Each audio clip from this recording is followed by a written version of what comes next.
आज सब खां पहिरियां त इन प्रोग्राम जा जेके ऑर्गेनाइज़र आहिनि मां उन्हनि जो शुक्रियो थो अदा कयां त उन्हनि मुनासिब सम्झो त हिन सिंध धरतीअ ते जेके गैर मुस्लिम रहनि था उन्हनि जे लाइ हिकिड़ो प्रोग्राम उन्हनि शेड्यूल कयो ऐं मां सम्झां थो त इहो हर साल थियणु खपे जेसिताईं असां हिते लिखियो त वियो आहे कि हम भी बराबर के शहरी हैं, लेकिन ये एक है नहीं। जो पाकिस्तान बना था,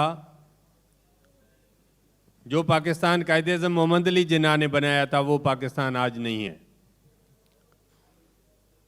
और जो मीडिया में पॉलिटिकल पार्टीज, इंटेलेक्चुअल्स या जो भी लोग बोलते हैं कि पाकिस्तान में अक़लियतों के बराबर के हुकूक हैं,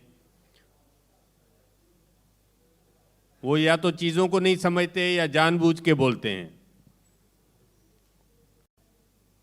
कायदे-ए-आज़म मोहम्मद अली जिन्ना ने जो 11 अगस्त की एक स्पीच की थी जिस पे आप जिक्र भी कर चुके कि ये तमाम लोगों को यहाँ शहरी हुकूक बराबर के होंगे।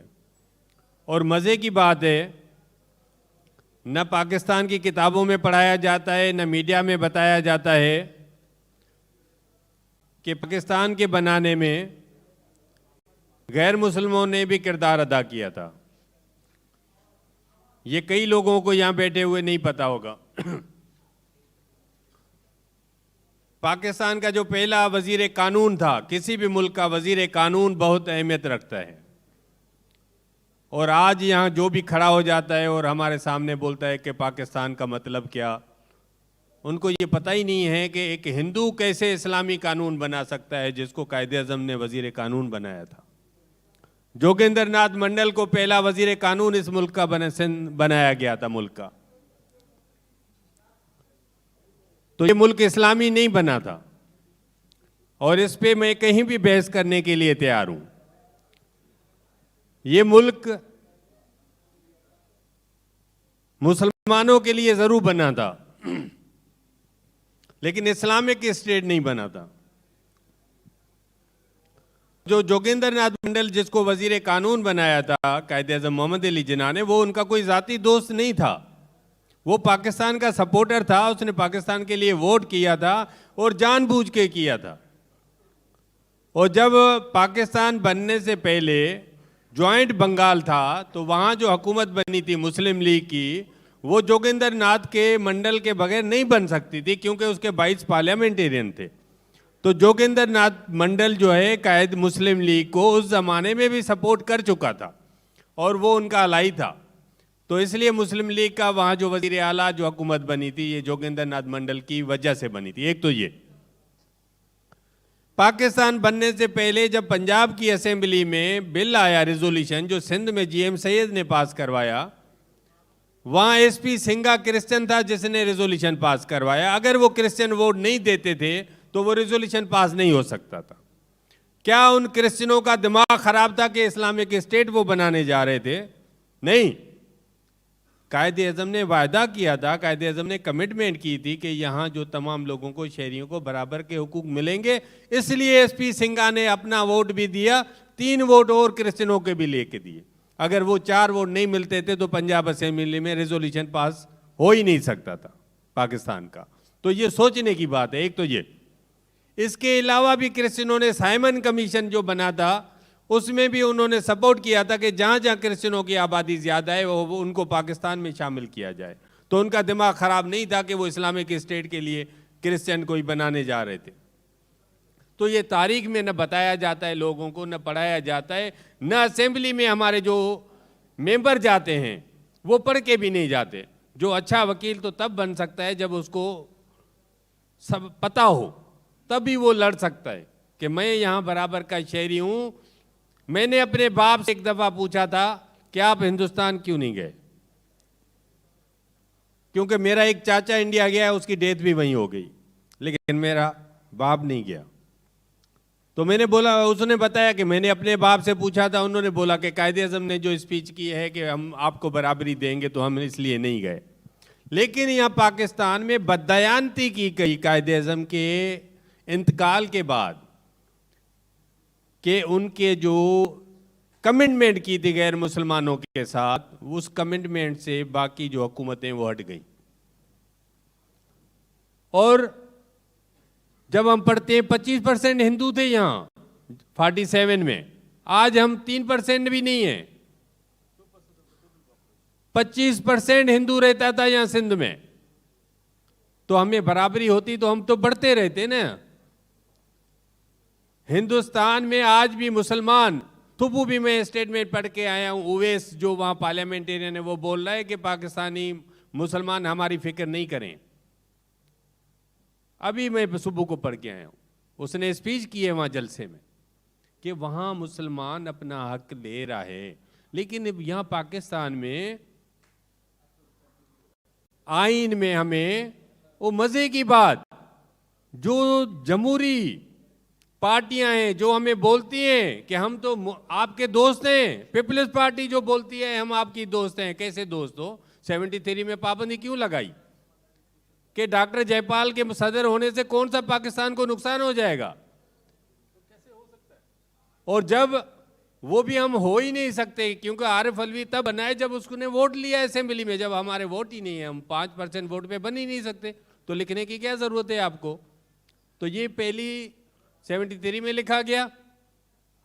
फिर 18वीं तरमीम, फिर जमहूरी वही तरकीब पसंद कल बुशरा गोहर यहाँ मेरे से वो करके गई। कल मैंने नीचे लान में उनसे सवाल किया कि आपने ANP ने क्यों सेक्रेटरी बनी? आपने बोला हमने उसमें डिसेंटिंग नोट लगाए। रात मैंने दोबारा खोल के पढ़ा तो उसमें डिसेंटिंग नोट इस पे है ही नहीं। यहाँ लान में बैठ के वो रिकॉर्ड है वीडियो में, बोल के गई ANP ने कोई डिसेंटिंग नोट नहीं लगाया। हासिल बिजन जो अपने आप को लेफ्टिस्ट बन रहा है, वो भी इन्होंने 18वीं तरमीम में, पहले तो हम सदर नहीं बन सकते थे, 18वीं में लिखा वजीर आज़म भी नहीं सकते, चीफ जस्टिस भी गैर मुस्लिम नहीं बन सकता, चीफ इलेक्शन कमिश्नर भी नहीं बन सकता। तो ये जमहूरी पार्टियों ने लिख दिया। भाई क्या लिखने की आपको? रजा रबानी से मैंने सवाल किया था इसी यहाँ पिछले उसमें सिंध फेस्टिवल में, कोई जवाब नहीं उनके पास। कि मैंने कहा क्यों लिखा आपने? मैं तो सारी उम्र गुजर गई, मैं 30 साल से लड़ता हूं कि गंदी से गंदी जमहूरियत आमरियत से बेहतर है। मैं कैसे मानूं कि जमहूरियत बेहतर है? अयूब खान इस मुल्क का डिक्टेटर कार्निलियस क्रिश्चियन को 8 साल के लिए चीफ जस्टिस लगा देता है। यहिया खान डिक्टेटर उसी कार्निलियस को लॉ मिनिस्टर बना देता है, और भुट्टो मेरे पाबंदी लगा देता है, रजा रबानी मेरे पे पाबंदी लगा देता है, ANP उस पर सिग्नेटरी है, हासिल बिजन जो उस पर साइन कर देता है। ये कैसे जमहूरियत है? आप कैसे तरकीब पसंद हैं? इमरान खान भले गलती से आपको एक कादियानी को एडवाइजर बना देता है तो कोई आवाज नहीं देते हो तुम लोग कि ये अच्छा किया इमरान खान ने? सब खामोश हो गए, फिर उसको रिट्रीट करना पड़ा। तो कादियानी क्या इस मुल्क का शहरी नहीं है क्या?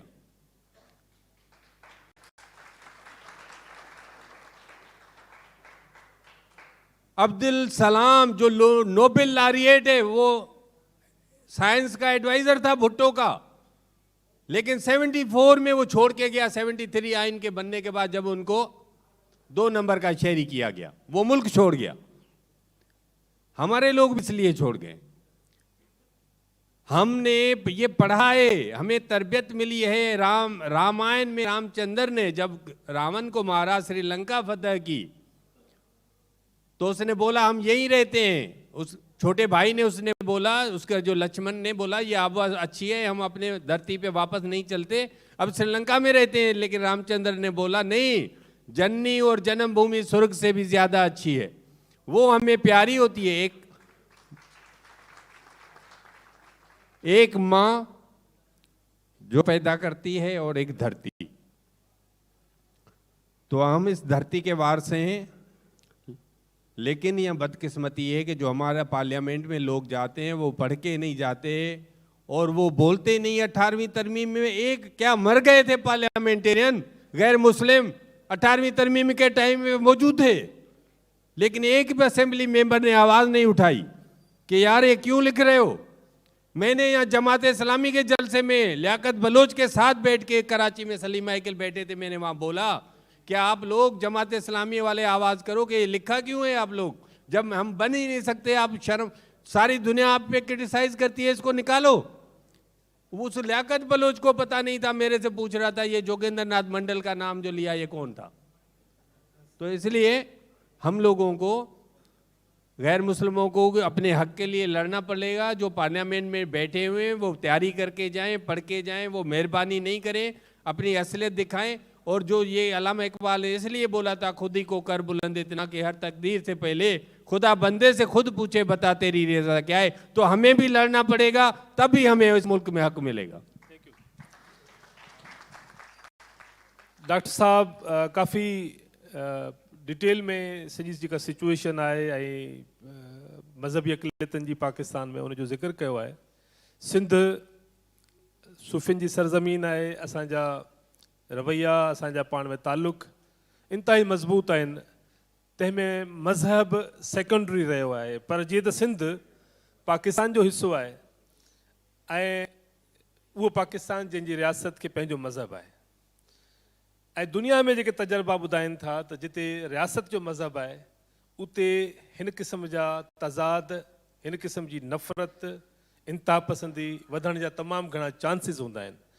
असीं अॼोके हिन पैनल में ख़्वाहिश भी आहे ऐं मुतालबो भी आहे त रियासत खे मज़हब खां अलॻि करे पंहिंजे शहरियुनि खे बराबरी जो हक़ ॾियो, त जीअं असां सभिनी वांगुरु गॾिजी बराबरि जो हक़ इस्तेमालु बि कयूं ऐं इंजॉय बि कयूं। तव्हां सभिनी जी तमामु वॾी महिरबानी।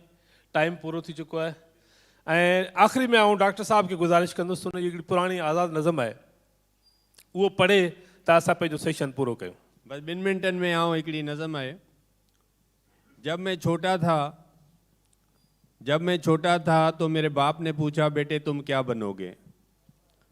जब मैं छोटा था मेरे बाप ने मुझसे पूछा बेटे तुम क्या बनोगे, तो मैंने बोला बाबा मैं मुल्क का सदर बनूंगा। तो उसने बोला बेटा तुम ये नहीं बन सकते।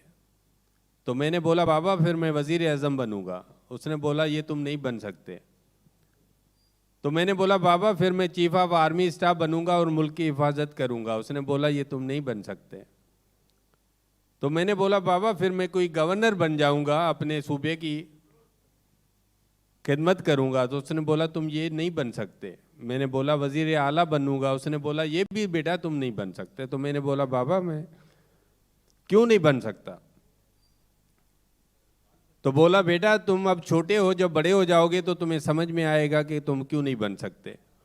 तो मैं बोला बाबा जब मैं बड़ा हो जाऊंगा तो मुल्क के सदर से पूछूंगा कि मैं सदर क्यों नहीं बन सकता, और मुल्क के वज़ीर आज़म से पूछूंगा कि मैं वज़ीर आज़म क्यों नहीं बन सकता, मैं वज़ीर आला क्यों नहीं बन सकता, मैं गवर्नर क्यों नहीं बन सकता, मैं एक फ़ौजी क्यों नहीं बन सकता, और अपने मुल्क की हिफाजत क्यों नहीं कर सकता।